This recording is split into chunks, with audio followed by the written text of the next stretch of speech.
The email arrived on a Thursday afternoon while I was reviewing grand jury indictments in my office at the U.S. Attorney's headquarters in downtown Boston.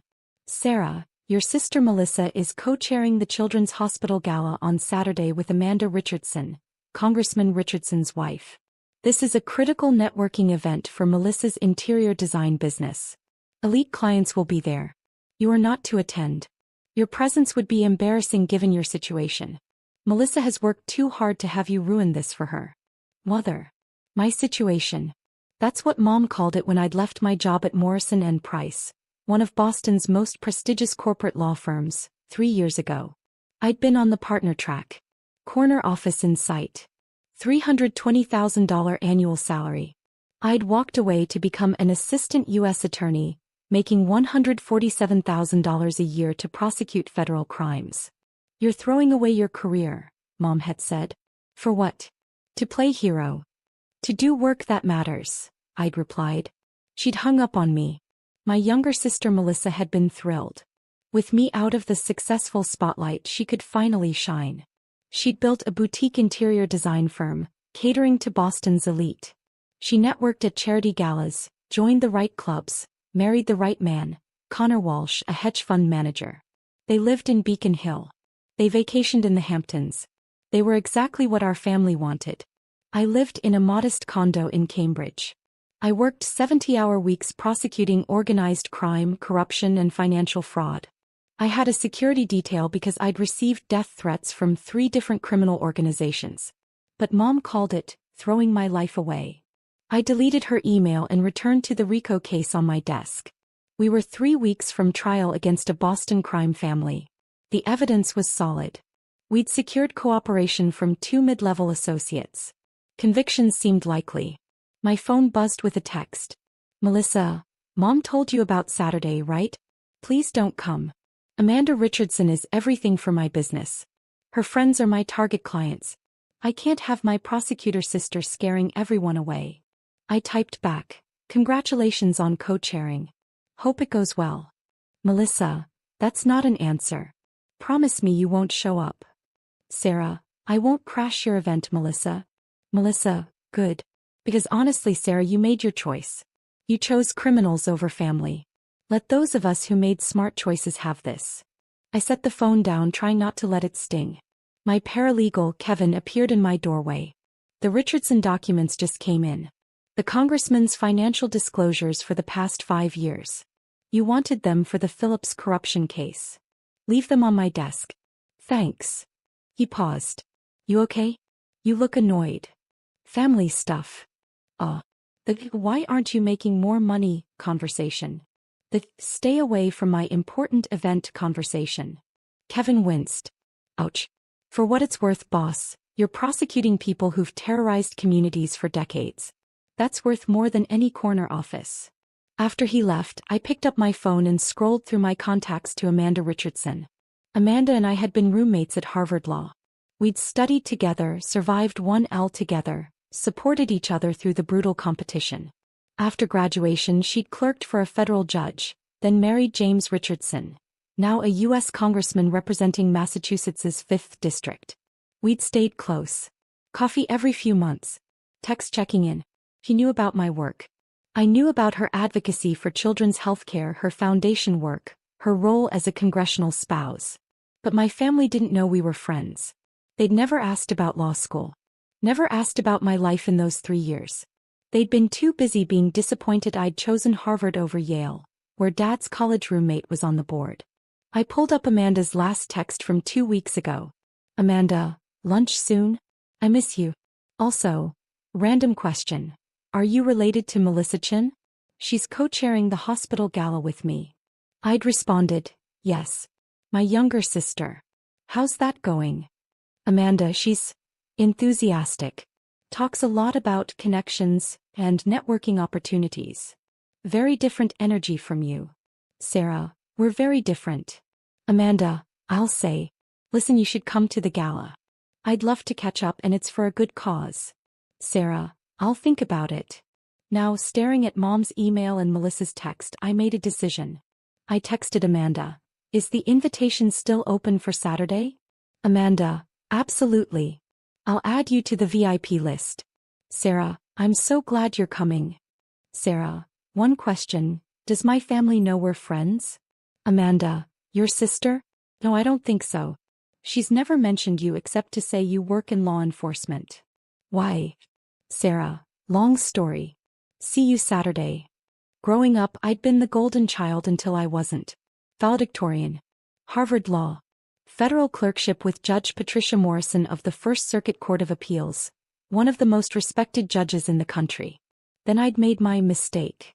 Instead of joining Morrison and Price, where Dad had arranged the interviews, I'd accepted a position with the U.S. Attorney's Office. You're turning down $320,000 to make $90,000? Mom had asked, horrified. For what? To prosecute the people who hurt communities. To use my education to protect people who can't protect themselves. That's naive, Sarah. You're naive.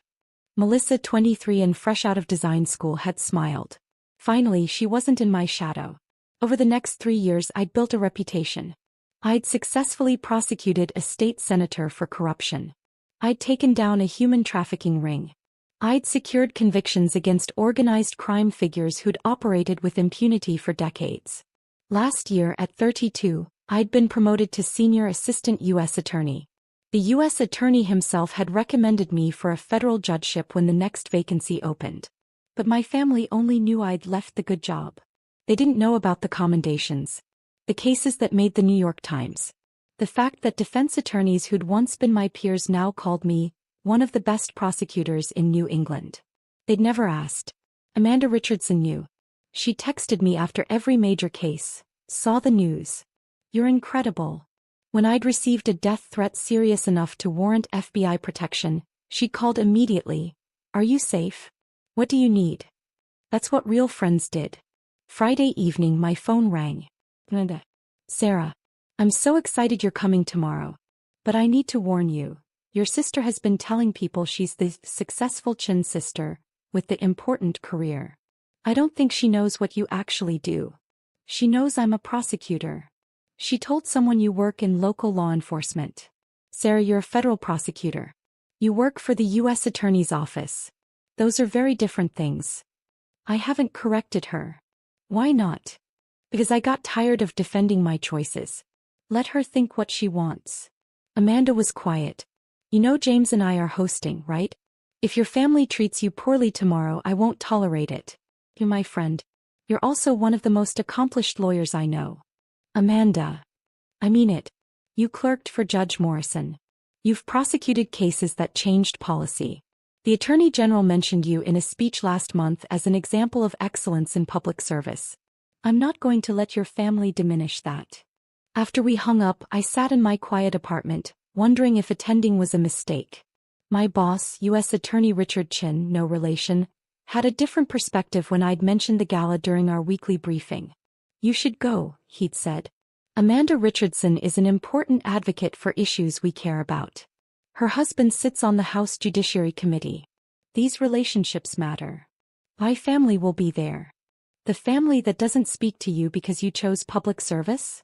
That's the one. He'd smiled grimly. Then they should see what you've become. Not to prove anything to them but to remind yourself. You're a damn fine prosecutor, Sarah. Don't let anyone make you forget that. Saturday arrived. The gala was at the Four Seasons, black tie, $1,000 per plate. I wore a navy gown I'd bought for legal conferences and arrived at 7:15 p.m. The ballroom glittered with Boston's elite. I recognized faces from the news. Philanthropists, business leaders, old money families. At the entrance, Melissa stood with Amanda, greeting guests. Melissa looked stunning in an emerald dress, her blonde hair perfectly styled. She was mid-conversation with an older couple, gesturing animatedly about timeless design principles. Amanda saw me first. Her face lit up. Sarah. She crossed the entrance hall and pulled me into a hug. You look beautiful. I'm so glad you're here. Melissa's head whipped around. Her smile froze. Sarah? What are you doing here? Amanda invited me, I said simply. Know each other? Amanda laughed. Know each other? Sarah was my roommate at Harvard Law. We've been friends for over a decade. Melissa's face went pale. Your roommate. Best friends actually, Amanda continued warmly. Sarah, come meet everyone. You know Congressman Richardson, of course. James Richardson, tall and distinguished in his tuxedo, shook my hand. Miss Chin. Amanda talks about you constantly. It's wonderful to finally meet in person. The pleasure's mine, Congressman. Please call me James. Anyone who helped Amanda survive 1L has earned first-name basis. He turned to the couple Melissa had been speaking with. May I introduce Sarah Chin? She's a senior assistant U.S. attorney, one of the finest prosecutors in Massachusetts. Sarah, this is Robert and Eleanor Whitmore. Robert Whitmore's eyebrows rose. The Sarah Chin? Who prosecuted the Giordano case? Yes, sir. Remarkable work. That conviction sent shockwaves through organized crime in New England. I followed the trial closely. Eleanor added, and the Senator Morrison corruption case. My husband and I have been supporting anti-corruption initiatives for years. Your work has been invaluable. Melissa stood frozen, her mouth slightly open. Amanda linked her arm through mine. Come on, I want you to meet the hospital's board chair. She's been asking about you since she heard you were coming. As we walked away, I glanced back. Melissa looked like she'd been slapped. The next hour was surreal. Amanda introduced me to donor after donor, and each one knew my work. The hospital board chair had followed the human trafficking case. A philanthropist asked about federal-state cooperation in white-collar crime prosecution. A retired judge mentioned he'd read one of my appellate briefs and found it masterfully argued. You didn't tell me you were famous, Amanda teased during a quiet moment. I'm not famous. I'm just good at my job. Sarah, the Attorney General quoted you in a speech. That's famous in legal circles. Across the room I saw Melissa watching us. She stood with Mom and Dad, who'd arrived late. Mom's face was pinched with confusion. Dad looked uncomfortable. At 8:30, Amanda tapped her champagne glass for attention. The room quieted as she stepped onto the small stage at the front of the ballroom. Good evening, everyone. Thank you so much for supporting Children's Hospital tonight. I'm thrilled to be co-chairing this event with Melissa Chin. She gestured to my sister, who smiled weakly. And I'm especially grateful that so many community leaders and public servants could join us. She continued talking about the hospital's work, the funds raised, the impact on families. Then, I want to take a moment to recognize some special guests tonight. We have several people in this room who dedicate their lives to public service. They could make more money elsewhere, but they choose to serve. I have profound respect for that choice. Her eyes found mine. My dear friend Sarah Chin is here tonight. For those who don't know, Sarah is a senior assistant U.S. attorney who prosecutes some of the most complex federal crimes in our state. She's taken on organized crime, corruption, human trafficking, cases that require extraordinary courage and skill. Sarah, could you stand? My heart pounded. I stood slowly. The room applauded. It wasn't polite applause. It was genuine, sustained. Robert Whitmore stood, followed by others. Within seconds, half the room was on its feet. I saw Mom's face go white. Dad stared at me like he'd never seen me before.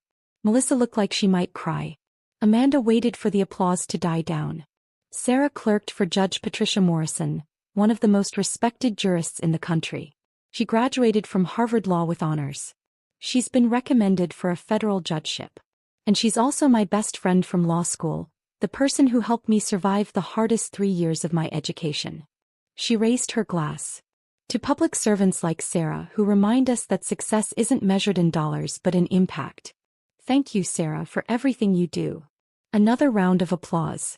I sat down, my face burning. Amanda stepped off the stage and immediately came to my table. Was that too much? I probably should have warned you. It's fine, I managed. Thank you. Your family looks shocked. They didn't know. How did they not know? Sarah, you're extraordinary at what you do. They never asked. Her expression shifted from confusion to anger. They never. Sarah, you've been prosecuting major federal crimes for 3 years and your family doesn't know. They knew I left the firm. They decided that meant I'd failed. I stopped trying to correct them. Amanda's jaw tightened. Excuse me for a moment. 10 minutes later, Mom approached my table. Her face was a careful mask of composure, but her hands trembled slightly. Sarah. May I speak with you? Of course. She sat down, smoothing her dress. I didn't realize you knew Amanda Richardson. We were roommates at Harvard. You never mentioned that. You never asked about law school. She flinched. And your work? Amanda said you're a federal prosecutor. Senior Assistant U.S. Attorney, yes. I've been with the office for 3 years. But you left Morrison and Price. You gave up a partnership. To prosecute federal crimes. Organized crime, public corruption, human trafficking, financial fraud. I work for the U.S. Attorney's Office. Mom's mouth opened and closed. We thought. You said you were working in prosecution. We thought you meant local courts. District attorney, something like that. I'm a federal prosecutor. I work for the United States government. My cases are in federal court. The people standing and applauding. Many of them have followed my work. Or they support the issues I've prosecuted. Anti-corruption, anti-trafficking, that kind of thing. She looked genuinely lost. Why didn't you tell us? I did tell you. When I took the job, I explained exactly what it was. You told me I was throwing my life away. After that, I stopped trying to explain. But a federal judgeship? Amanda said you've been recommended. The U.S. Attorney recommended me when the next vacancy opens. It's not guaranteed, but yes, I'm on the list. Mom sat back in her chair. I don't understand. You gave up $320,000 to make what? I make $147,000 now. I got promoted last year. That's less than half. And I'm doing work that matters, Mom. I've put people in prison who hurt communities for decades. I've protected victims who had nowhere else to turn. I clerked for one of the most respected judges in the country. I'm building a reputation as someone who can handle the hardest cases. That's worth more to me than money. But we thought. You thought I'd failed. I know. I met her eyes. You didn't ask. You didn't want to know. You decided who I was, and I let you believe it because I was tired of defending myself. Melissa appeared, her face blotchy from crying. Sarah, I need to talk to you. Melissa. I told everyone you worked in law enforcement. Like a police officer. I didn't know you were a federal prosecutor. I didn't know you were this. She gestured vaguely at the room where people were still glancing at me with respect. I tried to tell you. Multiple times. You weren't interested. Because you left the firm. You gave up everything. I gave up a job I hated to do work I love. That's not failure, Melissa. She wiped her eyes. Amanda Richardson is my biggest networking opportunity. These people are my target clients. And now they all know you're my sister, the federal prosecutor who clerked for a famous judge and gets recommended for judgeships. How am I supposed to compete with that? I stared at her. This isn't a competition. It is to Mom and Dad. It always has been. And I finally had something where I was the successful one, where I was the one they bragged about, and now, her voice cracked. Tao, you're this. I've been this for 3 years, Melissa. You just didn't ask. Dad approached next, looking uncomfortable in his tuxedo. Sarah. That was quite an introduction Amanda gave you. Yes. Federal prosecutor. I have to admit, I didn't fully understand what you were doing. I explained it when I took the job. You said you were leaving Morrison and Price for the U.S. Attorney's Office. I suppose I thought that was a lateral move to a less prestigious position. It was a move to the most prestigious criminal prosecution office in the state, Dad. Federal prosecutors handle the cases local offices can't. Organized crime. Corruption. Multi-state fraud. These aren't small cases. He adjusted his glasses. The Whitmore Foundation donated $50,000 tonight. Robert Whitmore spent 20 minutes talking about your work on the Giordano case. He called it landmark prosecution. It was a significant RICO case, yes. Why didn't you tell us about these successes? I laughed, a bitter sound. You told me I was throwing my life away. You haven't asked about my work in 3 years. You didn't invite me to family events because I might bring down the mood with my unfortunate career choice. Why would I share my successes with people who'd already decided I'd failed? His face reddened. We were concerned about your future. No, you were concerned about status. About what you could tell your friends. My daughter, the federal prosecutor who clerks for prestigious judges, doesn't sound as impressive as my daughter, the partner at Morrison and Price, until you actually understand what federal prosecution means. That's not fair. Isn't it? Mom sent me an email telling me to stay away from tonight because my situation would embarrass Melissa. My situation. My career prosecuting federal crimes and serving my country is a situation to be hidden. Amanda reappeared at my elbow. Sarah, I'm so sorry to interrupt, but there's someone I'd like you to meet. Judge Morrison is here. She came as a surprise guest. My heart stopped. Judge Patricia Morrison? Yes. She heard you were attending and wanted to say hello. She's at the VIP table. I excused myself from my father and followed Amanda across the ballroom. At a corner table sat Judge Patricia Morrison, elegant in her 70s, wearing a deep purple gown. She stood when she saw me. Sarah Chin. How wonderful to see you. Judge Morrison. This is an honor. The honor is mine. I've been following your work. The Phillips corruption case. That was masterful. Your RICO prosecution against the Giordano family used precedents I set 15 years ago. You built on them beautifully. Thank you. Your opinions were foundational to our strategy. She smiled. I heard through the grapevine that you're on the list for the next federal appointment. The U.S. Attorney was kind enough to recommend me. Richard Chin doesn't give recommendations lightly. He told me you're one of the finest legal minds he's worked with. She paused. When the time comes, I'll be calling the Senate Judiciary Committee myself. You clerked for me. I know your work. You'd make an excellent judge. Behind me I heard a soft gasp. I turned to see Melissa standing a few feet away, champagne glass in hand, having apparently followed me across the room. Judge Morrison noticed her. And you are? Melissa Chin. Sarah's sister. Oh. The interior designer. Amanda mentioned you're co-chairing tonight. Wonderful work for a wonderful cause. Thank you, Your Honor. Melissa's voice was faint. The judge turned back to me. Sarah, let's have lunch soon. I want to discuss the appellate brief you filed last month. The Fourth Amendment arguments were particularly innovative. After Judge Morrison returned to her table, Melissa grabbed my arm. A federal judge just said she's going to call the Senate for you. Sarah, do you understand what that means? It means she thinks I'd be a good judge. It means you're going to be a federal judge. Before you're 35. Do you have any idea how rare that is? It's not confirmed, Melissa. But it's going to happen. Everyone here knows it. Robert Whitmore told me you're one of the brightest legal minds in your generation. Eleanor Whitmore asked if you were related to me, and when I said you were my sister, she said, "You must be so proud." Melissa's eyes filled with tears. And I realized I've never once been proud of you. I've only been jealous. The gala ended at midnight. I was gathering my coat when Amanda found me. Leaving so soon? It's been a long night. Sarah, I'm sorry if I put you on the spot with the introduction. Your family was treating you like you were an embarrassment and I couldn't stand it. You're not an embarrassment. You're extraordinary. Thank you for having my back. Always. He hugged me. Coffee next week? I want to hear about this Phillips case.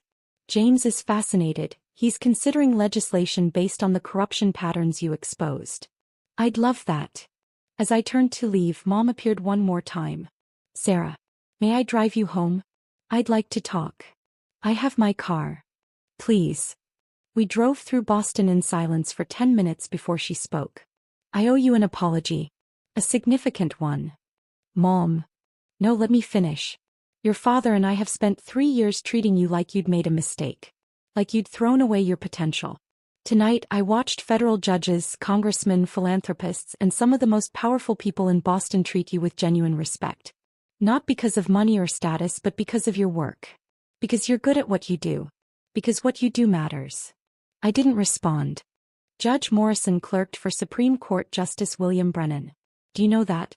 She's one of the most respected appellate judges in the country. And she thinks you should be a federal judge. She's being kind.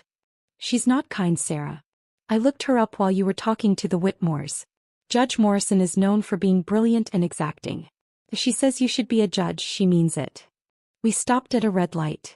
Mom's hands gripped the steering wheel. I've been so focused on traditional markers of success. Corner offices. Salaries. Partnership tracks. I didn't see what you were building. You've accomplished more by 32 than most lawyers do in entire careers. And I've been treating you like a disappointment. You have, I agreed quietly. I'm sorry. Truly, deeply sorry. I appreciate that, Mom. But an apology doesn't erase 3 years of being told I'm an embarrassment. Of being excluded from family events. Of being told I threw my life away. I know. And I don't expect you to forgive me immediately. But I want to do better. I want to understand what you do. I want to be proud of you the way I should have been all along. He pulled up to my building. Before I got out, she said, Judge Morrison mentioned an appellate brief you filed. Would you be willing to explain it to me sometime? I'd like to understand your work. I looked at her. Really looked at her. She seemed smaller somehow. Older. Maybe, I said. But Mom, if you're going to be part of my life, you need to accept that I chose this career because it's what I want. Not because I failed at something else. Not because I'm settling. Because prosecuting federal crimes is what I'm meant to do. I understand. Do you? Because until tonight you thought I was an embarrassment. Tomorrow when the glow of the gala wears off, will you still think I made the right choice? Or will you go back to wishing I'd taken the corporate job? She was quiet for a long moment.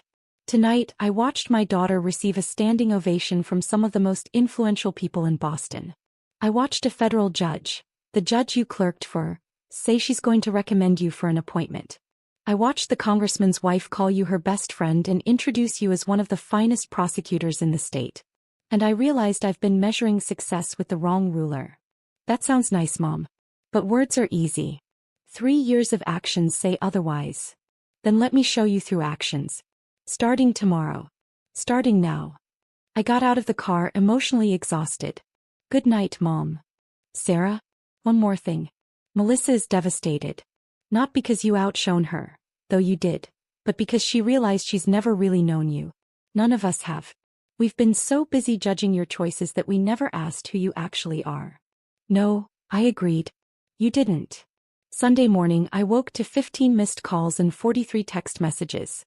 Melissa, I'm sorry. I'm so sorry. Can we talk? Dad, very proud of what you've accomplished. I should have said that years ago. Mom, coffee this week? I want to hear about your work. Really hear about it. Aunt Carol, your mother told me you're a federal prosecutor.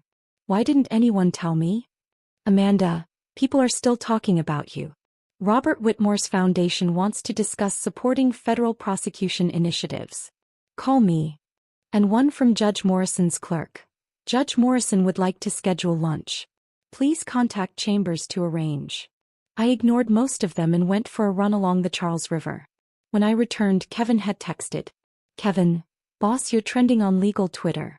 Someone posted about Judge Morrison's comments last night. Hashtag federal prosecutor goals is blowing up. I groaned. The last thing I needed was social media attention. But when I checked, it wasn't what I expected. The tweets were from other prosecutors, law students, public defenders, people in the legal community celebrating public service. At Legal Eagle under he, Judge Morrison calling for Sarah Chen's appointment is huge. Chen's work on organized crime and corruption is textbook level. This is what excellent prosecution looks like.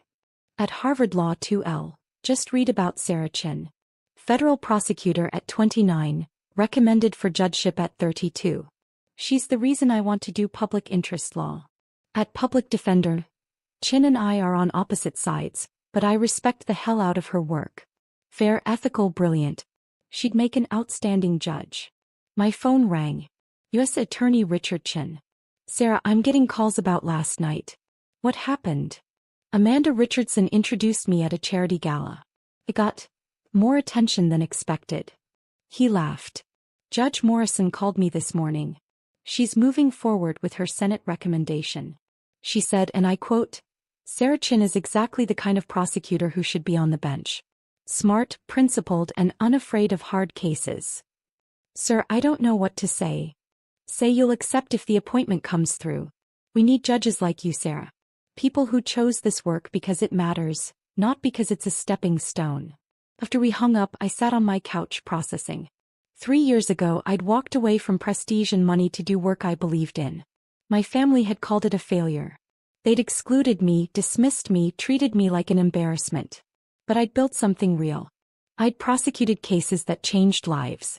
I'd earned the respect of judges, colleagues, and even opponents. I'd made a difference.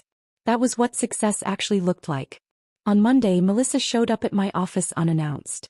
The receptionist said you were in trial, she said, looking around my utilitarian government office.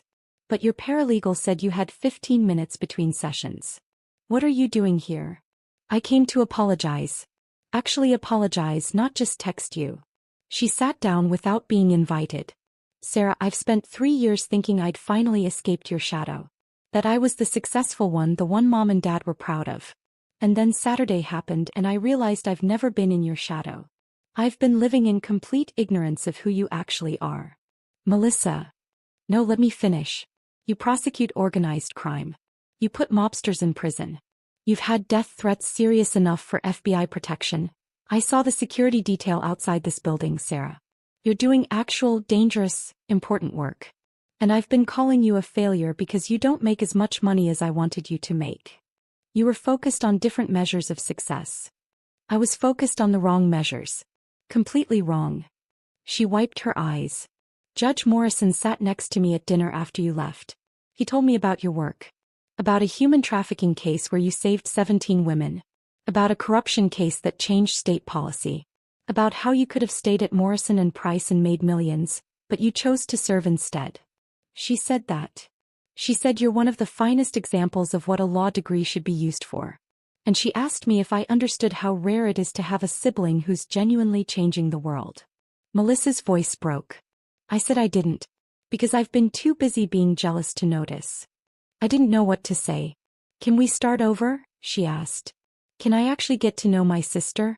The real one, not the failure I invented in my head. Maybe, I said carefully. But Melissa, I'm not going to defend my career anymore. I'm not going to apologize for choosing public service. If you're going to be part of my life, you need to accept that this is what I do. I do accept it. Finally, I actually do. Over the next 3 months, things shifted slowly. Mom started asking about my cases. She couldn't know details, confidentiality rules. But she asked about the work, the challenges, what it meant to prosecute federal crimes. She attended a public lecture I gave at Harvard Law about corruption prosecution. Dad sent me an article about federal judicial appointments with a note. Proud of you. Should have said this years ago. Melissa invited me to coffee weekly. She asked about law school, about my friendship with Amanda, about the career path I'd chosen. She stopped comparing us. Judge Morrison and I had lunch monthly. She mentored me on appellate strategy, judicial temperament, the realities of life on the bench. Amanda became an even closer friend. We worked together on criminal justice reform initiatives. Her husband introduced legislation based on patterns I'd identified in corruption cases. In March, a federal judgeship opened in the District of Massachusetts. The U.S. Attorney submitted my name. Judge Morrison called the Senate Judiciary Committee. Amanda's husband, now a ranking member of the committee, supported the nomination. In June, I was confirmed as a United States District Court judge at 33 years old. The investiture ceremony was on a Tuesday morning. The courthouse was packed. My team from the U.S. Attorney's Office filled 3 rows. Colleagues, defendants I'd prosecuted fairly, public defenders I'd opposed, all came to witness. Judge Morrison administered the oath. Do you solemnly swear to administer justice without respect to persons, and do equal right to the poor and to the rich, and that you will faithfully and impartially discharge and perform all the duties incumbent upon you as United States District Judge under the Constitution and laws of the United States, so help you God? I do. My family sat in the front row. Mom cried. Dad beamed. Melissa smiled through tears. After the ceremony, during the reception, Mom pulled me aside. 3 years ago, I told you that you'd thrown your life away. I remember. I was wrong. Catastrophically, painfully wrong. You didn't throw anything away. You built something extraordinary. And I'm sorry it took me so long to see it. Thank you, Mom. Your Honor, she corrected, smiling through tears. I have to call you that now. Amanda approached, champagne in hand. Judge Chin. Has a nice ring to it. It still feels surreal. It shouldn't. You earned this. Every single step. She raised her glass. To my best friend from Harvard Law. The one who chose the hard path, the meaningful path, and showed everyone what success actually looks like. As I looked around the courthouse, at the colleagues who'd supported me, the family who'd finally understood me, the friends who'd believed in me all along, I realized something. I hadn't needed their validation to succeed. But having it finally after 3 years of being called a failure, that felt pretty damn good.